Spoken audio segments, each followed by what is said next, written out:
The engine of a car. The engine of a car. Yes, sir. The engine of a car weighing 1200 kg. Weighing. हाँ. WEIGHING. The engine of a car weighing 1200 kg. The engine of a car weighing 1200 kg can generate a force.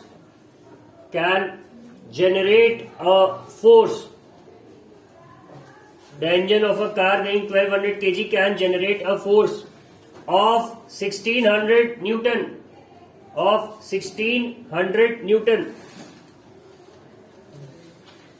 The frictional force FRICTION, friction उसके बाद AL लगा देंगे. Frictional force between the tires, TYRES, between the tires of car and the road. The frictional force between the tires of car and the road is 1000 Newton.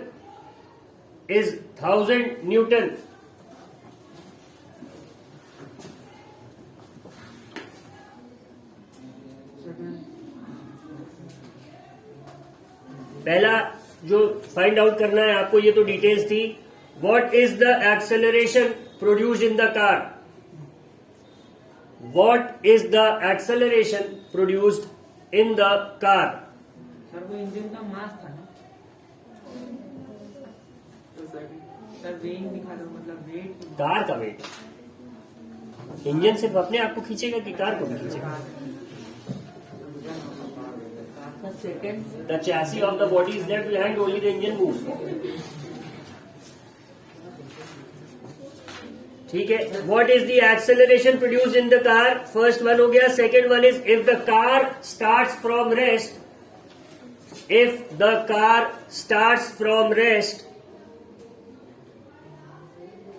Then what is the net work done? If the car starts from rest, then what is the net work done? Sir network done. ऊंचा सुनते हो.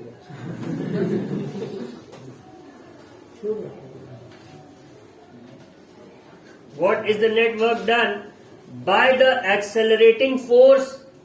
Network done by the accelerating force. What is the network done by the accelerating force? ACCELERATING. Accelerating force.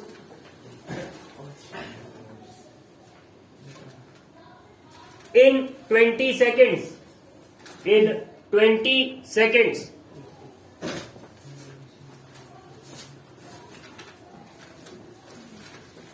ठीक है. The third one, what is the kinetic energy of the car?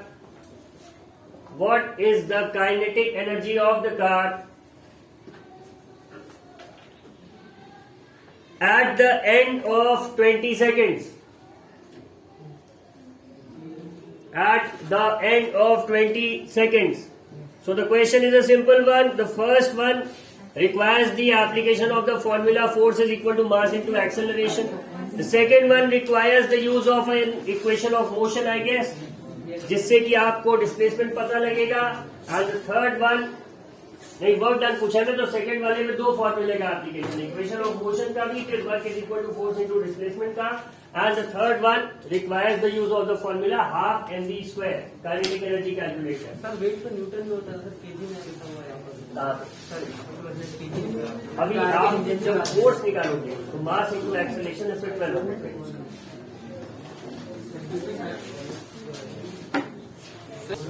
अब first let us look at what is given.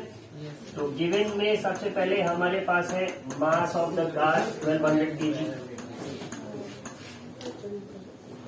Then we have the force that the engine is capable of applying, 1600 Newton. Force of friction is 1000. ठीक है, तो as soon as the engine starts to apply the force 1600 Newton लगा सकता है। तो सबसे पहले तो उसे इस 1000 न्यूटन की भरपाई करनी पड़ेगी। जब ये 1000 पूरा करके 1001 पे पहुंचेगा, उस 1 न्यूटन की फोर्स से कार में क्या प्रोड्यूस होगा? एक्सेलरेशन। उसके पहले कार रुकी रहेगी, ये लाख फोर्स, ये 999 पे रहेगा, कार नहीं बढ़ा पाएगा। जबकि ऐसा नहीं कि उस समय फोर्स नहीं लगा, फोर्स लगा रहा है 999 न्यूटन की, बट फ्रिक्शन 1000 तक नहीं चले। तो मतलब अब जो नेट इफेक्टिव फोर्स हो वो कितना, मान लो उसको FA कहते हैं, एक्टिंग फोर्स, वो कितना हो जाएगा? 1600 में से 1000। मतलब जो इंजन की ये 600 न्यूटन की फोर्स है, ultimately this is responsible for producing the acceleration in the car. 1600 वाली नहीं करेंगे, लगाएगा पूरा 1600, but only this 600 Newton will be helpful because the rest of the 1000 will be consumed in overcoming this. ठीक है, ये बात समझ आ गई सब। तो क्या क्या निकालना है हमें? उन्होंने बोला सेकंड पार्ट में वर्क डन। वर्क डन का फॉर्मूला है फोर्स इंटू डिस्प्लेसमेंट। डिस्प्लेसमेंट कहीं से दिया है? नहीं दिया, बट इन्होंने बोला कि initially the car was at rest, तो हम जान सकते हैं कि initial velocity 0। What we don't have is we have a भी नहीं है हमारे पास, और टाइम भी नहीं है हमारे पास 20 सेकेंड, बट हमारे पास डिस्प्लेसमेंट नहीं। ठीक है, तो फोर्स इंटू डिस्प्लेसमेंट में जो सबसे बड़ा हर्डल है वर्क कैलकुलेट करने में, वो ये कि एस में ये आ जाए तो काम बन गया। अब जो हमारा पहला एफर्ट होगा वो होगा कि एस कैसे निकाला जाए, तभी आगे का काम बनेगा। तो अब देखेंगे हम कैसे कहें। सबसे पहले तो एक्सेलरेशन की जरूरत पड़ेगी और इक्वेशन ऑफ मोशन लगेगा इसमें। ठीक है, लगाते। एक्सेलरेशन कैसे निकलेगा? फोर्स इज इक्वल टू होता है मास इंटू एक्सेलरेशन। तो एक्सेलरेशन हो गया फोर्स अपॉन मास, और कार में फोर्स जो है एक्सेलरेशन प्रोड्यूस कर रहा है। कौन सा कर रहा है? 1600 नहीं, जो ऐड कर रहा है। हम इसीलिए यहाँ पे 600 upon mass. 0.5 Is this much clear? Yes, sir. To everyone? Yes, sir. इधर ठीक।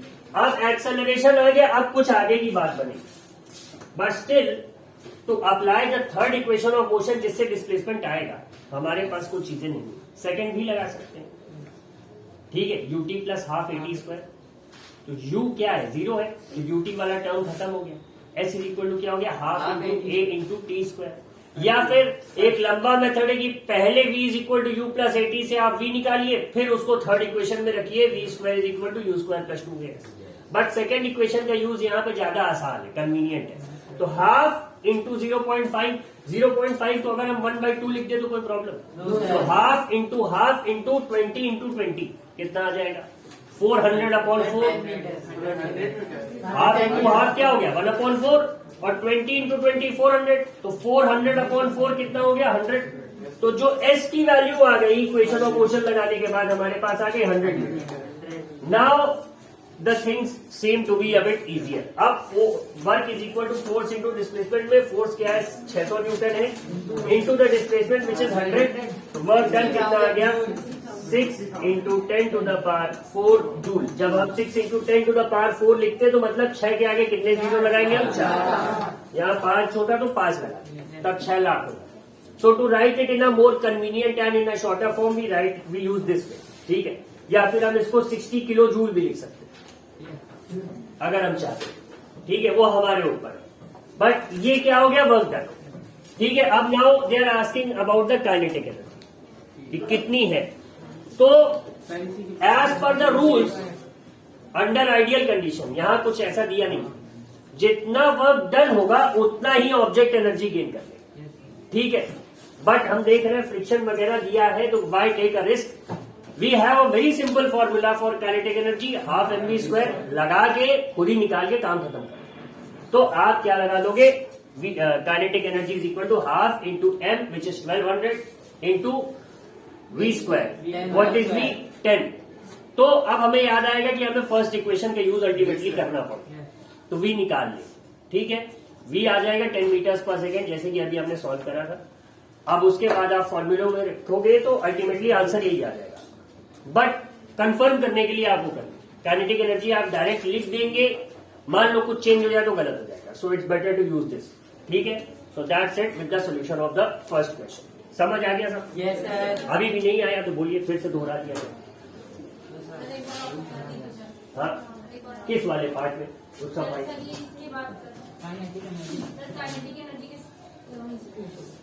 अभी वर्क तक कैसे आया ये समझ आ गया। अब देखो है क्या कि एनर्जी वाले चैप्टर में हमने पढ़ा कि कोई भी ऑब्जेक्ट एनर्जी उतनी गेन करेगा जितना उस पर वर्क किया जाए। तो वर्क डन कितना हो रहा है? 60,000 जूल। ठीक है, तो अब रूल ये कहता है कि उसकी जो मूविंग कार है उसकी एनर्जी भी 60,000 जूल हो जाएगी, काइनेटिक एनर्जी। क्यों? क्योंकि वो मोशन में आ जाएगी। काइनेटिक एनर्जी की डेफिनेशन क्या पढ़ी हमने? The energy possessed by moving body.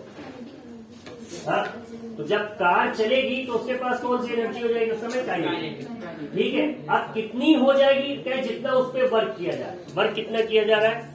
ये एक तो ये कॉन्सेप्ट है। दूसरा आपने पढ़ा काइनेटिक एनर्जी का फॉर्मूला हाफ mv² होता है।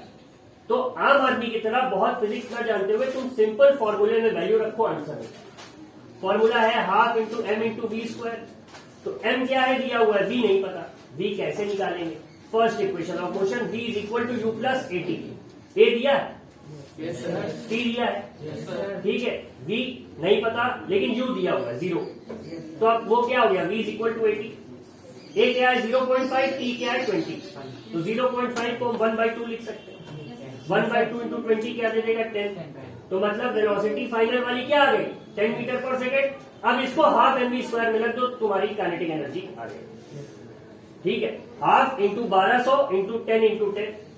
तो जो 1200 है उसको नीचे वाले 2 से हमने 600 आ गया और ऊपर क्या बचा? 10 इंटू 10 मतलब 100। तो 600 इंटू 100 क्या आ गया अल्टीमेटली? यही आ गया, 6 के बाद 4 0। तो यही बात आ गई। तो आपने कहा काइनेटिक एनर्जी इतनी है, वर्क डन इतना है। हम नहीं जानते कि वर्क डन किस में कन्वर्ट हो रहा है, क्या हो। हम ये जानते हैं कि इस फॉर्मूले से हमने वैल्यू निकाली है, ये से 60,000 बस। ठीक है, एक आम आदमी अप्रोच हो गई, एक हाई लेवल अप्रोच। आम आदमी अप्रोच हम रहे। ठीक, okay, so write down the next question. An object of mass 5 kg। An object of mass 5 kg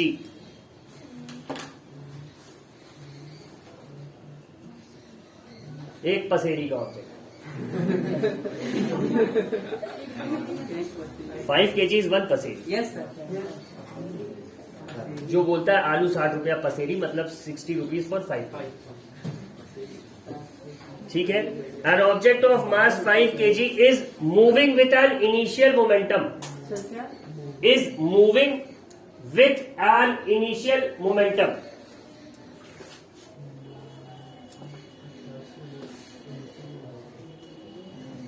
Is moving with an initial momentum of 20 kilogram meter per second. Is moving with an initial momentum of 20 kilogram meter per second. Newton की unit याद आ गई सबको? ठीक है, force of 2 Newton. A force of 2 Newton. A force of 2 Newton acts on the object for 10 seconds. ACTS acts on the object for 10 seconds. 10 seconds. In the direction of motion. In the direction of motion. Against the direction of motion होती है रोक दे। In the direction है मतलब कुछ ना कुछ speed बढ़ा दे। ठीक है, What is the work done by the force?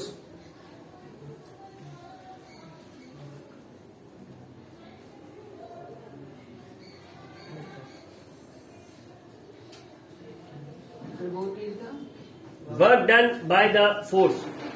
ठीक है, and what is the final momentum and final kinetic energy? What is the final momentum and final kinetic energy.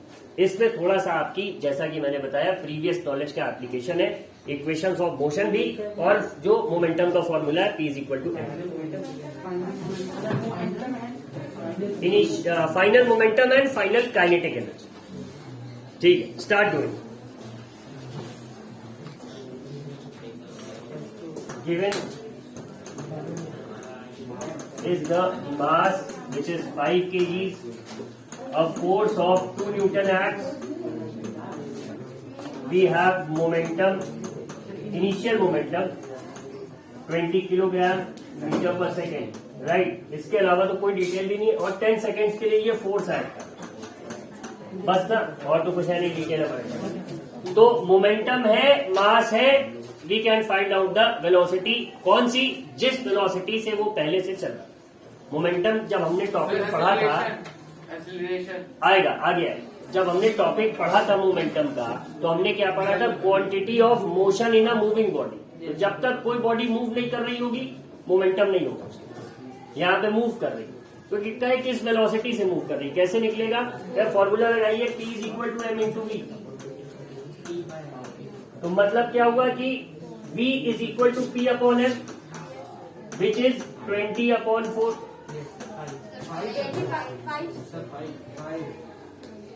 4 metres पर सेकेंड आ गया।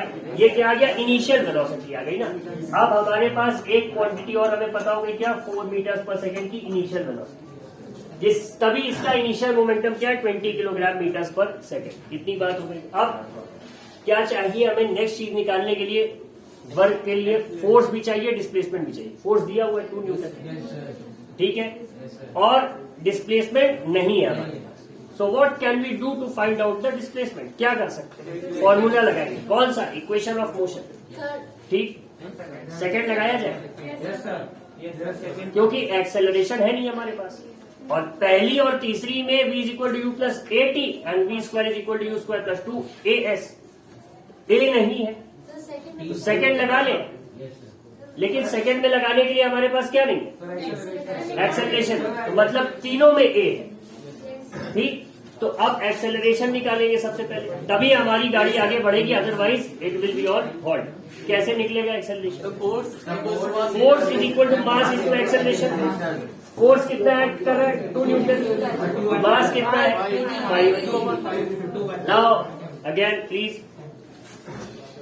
तो एक्सेलरेशन अल्टीमेटली कितना आ जाएगा आपका? Force upon mass which is 2 upon 5।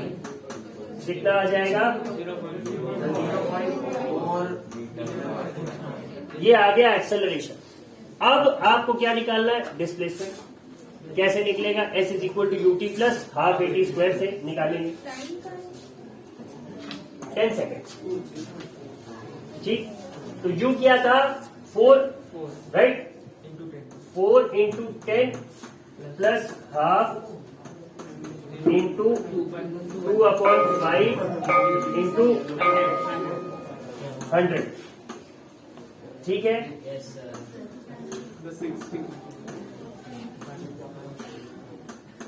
10 into 2 is 20, 20 plus 40 gives us 60 metres, ठीक है। अब हमारे पास फोर्स भी है, डिस्प्लेसमेंट भी है, ठीक है। वर्क डन क्या हो जाएगा? F इंटू डी क्या हो गया? 2 इंटू 60, 120 जूल्स, ठीक। ये बताओ फाइनल वेलोसिटी निकाल सकते हैं प्लस 80 से, ठीक है। तो फाइनल वेलोसिटी आ जाएगी तो फाइनल मोमेंटम आ जाएगा, m इंटू वी हो जाएगा। और अगर फाइनल मोमेंटम आ गया, वर्क डन आ गया, तीसरी चीज क्या निकाली थी? Kinetic energy final. तो जब अगर फाइनल वेलोसिटी आ गई तो फिर से क्या निकाल लेंगे? Final kinetic energy half m v square, ठीक है। गेटिंग इट कि निकाल दें? सर काइनेटिक एनर्जी कितनी आएगी सर? कैलकुलेट करो। v कितना है? सर 8 है, तो हाफ इंटू 5 इंटू 8 इंटू 8, तो 2 into 4 is 8, 4 into 8 is 32, 32 into 5 is 160 joule आ रहा है, ठीक है। 240 हाँ, मोमेंटम क्या आ जाएगा 5 into 160 which is momentum 5 into 8 ठीक है, कितना आ जाएगा 40 किलोग्राम मीटर पर सेकेंड। ये क्या आ रहा है आपका फाइनल मोमेंट।